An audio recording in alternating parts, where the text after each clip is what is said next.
say, babe, these are the things. I see skincare, I see nails. Do you still want to continue that in your maternity leave? Go out with my friends to you like step that. away from the environment, to have a cocktail or two While you're breastfeeding, yeah? Yeah, you know, pump and dump, all of that. No, but we that's one thing we should continue we're putting money aside. Yeah, that's part of planning. That's part of planning. Yeah. And you already sowed the seed. Yeah. 2 holidays for us to go as a family of 4 to go and enjoy. Yeah. Hey Daku fam! Hey Daku fam! Welcome back to our channel! Welcome back! We're back with another video, and in this video, we're still continuing on the series of finances and relationships, but in this video specifically, we wanted to talk about how we're preparing for maternity leave financially. Yeah. Because baby is on the way, almost here, and finances is such an important topic that we need to talk about as we go into that season. One thing Anna has been saying as she's going on to maternity leave is, Gabes, I want to enjoy. I want to live my best life with my newborn and Jerry and yourself, Gabes. But I want to enjoy. No restrictions. No, restrictions. Come on, get out of here. Limited. Yeah, she wants to really enjoy it. Because to be fair, like, your maternity leave is supposed to be an enjoyable experience. But if you don't plan up your finances, it could be one that could be very, very stressful. Yeah. Especially in the later stages of your maternity leave. And then some people actually rush off to work. Anna wants to enjoy a full year. So we need to prepare financially. And that's what we're going to be able to tell you in this video. Yeah. Okay, so the first thing that we did financially when we realised that we were pregnant was looked at my company maternity policy. Definitely. I took a quick look at that. You was straight in, policy. Of course you were. Just trying to understand the numbers a little bit. And what I could see was, for the first 6 months, Anna gets 6 months full pay. Fantastic. The next 6 months, we go into statutory. Yeah. Okay. So for the first 13 weeks, you get, what, £184 a week. Yep. Which is interesting. Yep. And then for the last 13 weeks, you get 0. The government and her company say, you're on your own, mate. Yep. Go and do it. We are grateful for such a good company policy because you do look at those things before you enter a company. That's the first thing to do. So we already knew that. But actually what we needed to do was dig a little deeper because there's so many nuances when it comes to that basic pay. There's questions about, will you get your holiday pay? Do you get bank holidays as well? Yeah, bank holidays, bonuses, commission when you're in sales. There's so many more questions. The commission was a big one. Yeah. Because the thing is, Anna's been working on sales for the last year, 6 months, prior to going on maternity leave. So the big question is, okay, I have been inputting a lot of energy into these sales. Even though I'm not there when it closes, will I still get paid on them? Yeah. Big question. And it's really important to have all of these questions answered, and you shouldn't shy away from having the conversation with your employer. You know, I was talking to payroll, I've been talking to HR, I've been talking to my boss, to understand so that I can get a clear picture of exactly what I'm getting paid every single month for the next 12 months, because you can't plan without knowing exactly what you're going to receive. So for us, we've got that understanding, and we're now in a clear position where we know for month 1 right through to 12 exactly what my pay will look like and how different that is from what I'm getting at the moment. For the last 3 months, it's 0. No, but you know, just say 1 to 9. We know, baby. Because you're not contributing nothing for the last 3 months. I'll be contributing through raising your big-headed child. Yeah, it's true. It's true. But yeah, the first thing is understanding. Get into the position where you know exactly what you're getting every month. It shouldn't be a surprise while you're on maternity leave. Like, oh, I got paid this much this month. Oh, we're getting nothing this month, because you can't plan unless you know. Yeah. So that's the first thing. Definitely. And the next thing that we do, once we've got our understanding, is we review our budget. Yeah. You know that spreadsheet that we shared with you in our last video? Now here, we are reviewing that and analysing it against what our new income will look like. I sat down with my wife and said, babe, these are the things. I see skincare, I see nails. Do you still want to continue that in your maternity leave? Is it, guys, let me know. Is it cheeky that I asked whether Jerry should be pulled out of nursery? I was like, you're off? Please. Like, why should we be paying? No way. Why should we be paying for nursery when you're off. What are you gonna be doing? Apparently, you're meant to keep his routine anyway, so that's good for his mental health. But also my mental health. That guy will enjoy being at home. Yeah, I'm sure he will. Okay, you're gonna take time off work as well to help support me. Look, I've got to go and provide because in the last 3 months you're contributing nothing. Please, I'm contributing in other ways, my G. Yeah, definitely. But anyway. But yeah, every big event, it's good to just do an audit and actually analyze everything within your budget and scrutinize it. Because at the end of the day, Anna's not going to get paid for the last 3 months. So therefore, you need to make sure that things roll over. I think we should cancel your gym membership. Get out of here. Anyway, and little things like our investments. Are we going to be able to invest as heavy into the things that we were investing in? Because obviously when we're in full capacity with both of us earning, like we could do those things. But now that obviously finances will be slightly less, we have to really question those things. Yeah, and it's important to have these budget conversations before the maternity leave starts because you both need to be on the same page around this is what we've agreed to cut out, and all of the unnecessary conversations about should we cut this out, maybe not, shouldn't be happening while you're on maternity leave. Because that adds a layer of stress unnecessarily. Yeah. So, and monthly allowances and knowing how much each of us can spend on a monthly basis. If those adjustments are coming in, let's have foresight on them and actually start to prepare and know where we're going to cut back. Yeah, definitely. Yeah. That's good.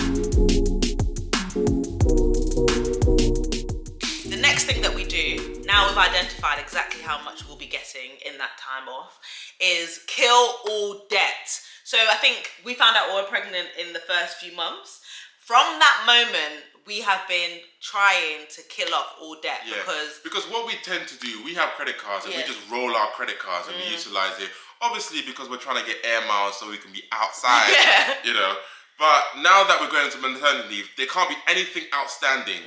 Everything must die in terms of our debt. Yeah. So we've been quite resilient with that in terms of making sure that at the end of every month that credit cards are clear, that there's no outstanding debt, because the last thing that we want to do is be on maternity leave, know that income is low, but then also having additional expenses to pay for. Yeah, exactly. We want to make sure that our expenses are extremely low while we're on maternity leave so that we're not worrying about that while we're off. Yeah, definitely. So just important to make sure that, again, look at all the debt, look at all the interest if you have any, and then just basically cut it, because that adds a level away, because you, like Anna said, income is reduced and you just want to make sure that your outgoings are not increasing, and debt could be one of those things that's really holding you back in your maternity leave.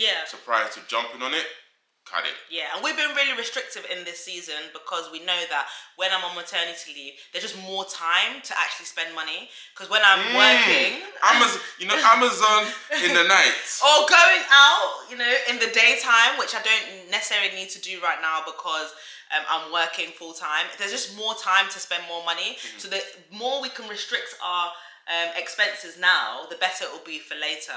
So part of that is, of course, the credit cards and the debt, but then also, reducing how much we eat out and things like that, because we know the season that we're about to go into. Yeah. What about your holidays? That's one thing that can't go.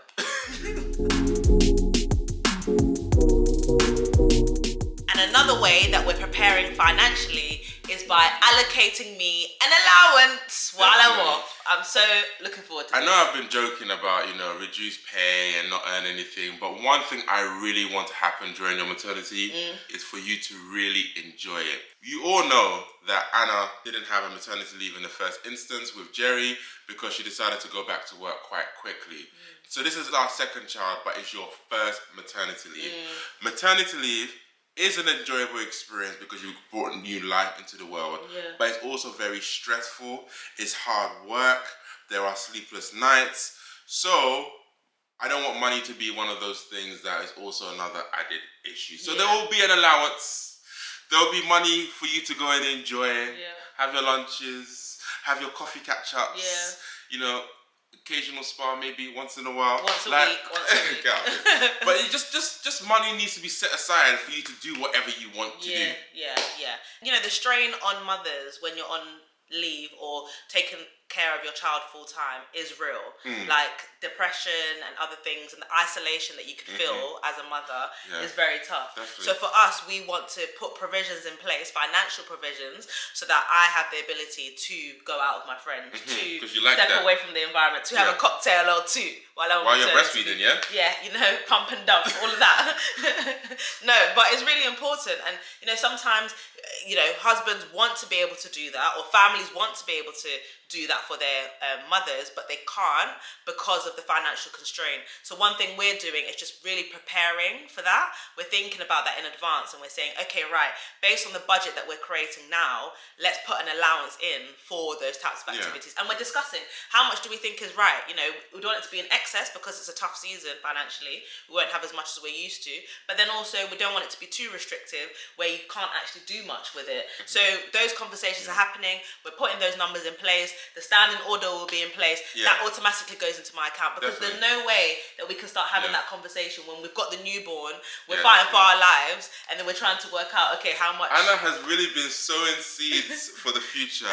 Would you believe that my girl has booked 2 holidays during her maternity leave already? No, but we that's one thing we said we're continuing. But we're putting money aside. That's part of planning. That's part of planning. And you already sowed the seed. 2 holidays for us to go as a family of 4 to go and enjoy.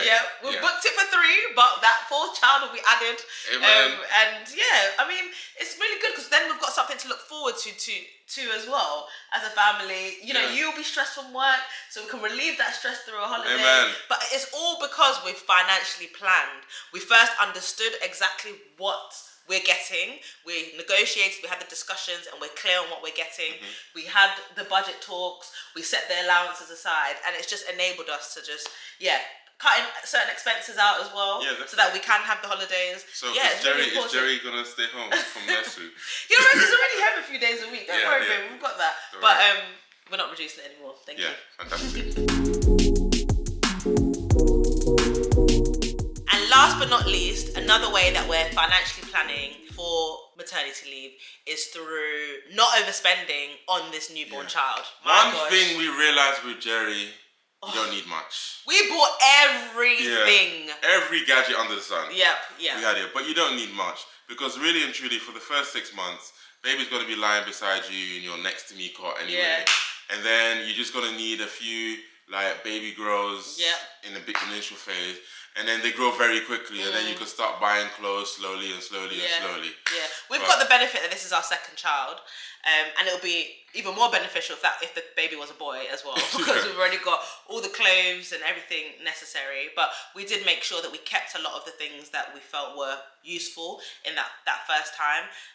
We also, when friends and family are asking what they can purchase for the child, we're giving them the essentials. So really, we are limited in terms of how much we've spent on we actually haven't spent that much on a new child. No. And even with our son at the moment, in terms of clothing and things like that, we're very minimal in terms of what we buy. We just buy enough for that season ahead, and then we're looking in sales and things like that. So we're going to keep that same mentality with this new baby. Even if the baby is a different gender, it's so easy to just think. If it's a girl. Yeah, you just think, oh my gosh, I'm going to buy everything. No, but if it's a girl, this point just goes out. Do you think? You're gonna go mad. I'm really trying not to. You're gonna go mad. I know. There's so many cute outfits. But we have really tried so far to minimize the spend on this new baby, because we just think that, again, that's an expense that's not necessary. And it's gonna be summer. Summer's around the corner. Yeah. You're gonna be in a vest, just kind of chilling in the corner, you know. So that's been really important for us. And I think it's so easy to get caught in consumerism, because the moment you say you're pregnant, all of the notifications, all of the Instagram knows exactly what's coming, and they're promoting all of these things to you, and you can have this sense of FOMO and like, oh, I really need this. But because we've been disciplined with our finances, and we've both agreed that no, we're not spending much on this child, because it's not necessary, that has really restricted the amount that we've spent on this. Anna's basically just trying to add to a holiday fund.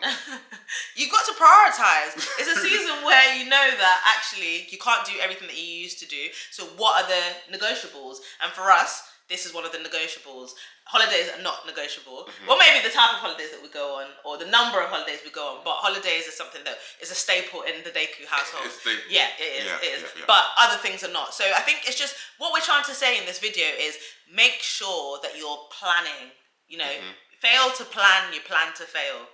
So for us, we've started that planning process early, from the type of company that you choose to enter because of their maternity policy, right the way through to understanding their policy, reducing expenses, budgeting, where your costs, how much you're going to allow yourself on maternity leave. These are all things that you should really be thinking about, discussing before baby arrives. Definitely. And if anyone's interested in terms of my policy, my company gives me 4 months. For Jerry, I had 6 months off because we did shared parental leave, and I took 6 months basically off Anna. But this time, I don't need to focus on what Anna's doing. I get 4 months off, and that is with full pay. So we're both in really good companies where they are actually family orientated and they think about the policies. That's not the type of company that a lot of people are in. And actually, we've spoken about in the past how we've worked for smaller companies, startups, companies who don't have policies, but their salaries have been good. And we chose to do that in that season. But in the season that we're in now, we've both chosen to be in these types of companies for this very reason. Well, it's one of the reasons why we're in them. And yeah, we're benefiting from that now as a result of 100 being pregnant. So we'll link a lot of the videos that are linked to this point in the description below. We've also got the blog posts, so take a look at those. If you have any specific questions, DM us on Instagram at AnnaDeku, at GamesDeku. And yeah, we hope that video was useful. Definitely. And how are you guys, some of you who are pregnant or the people who've had children, how did you prepare for maternity leave financially? Yeah, let us know in the comments below, and we'll see you in our next video, Deku fam. Bye! Peace.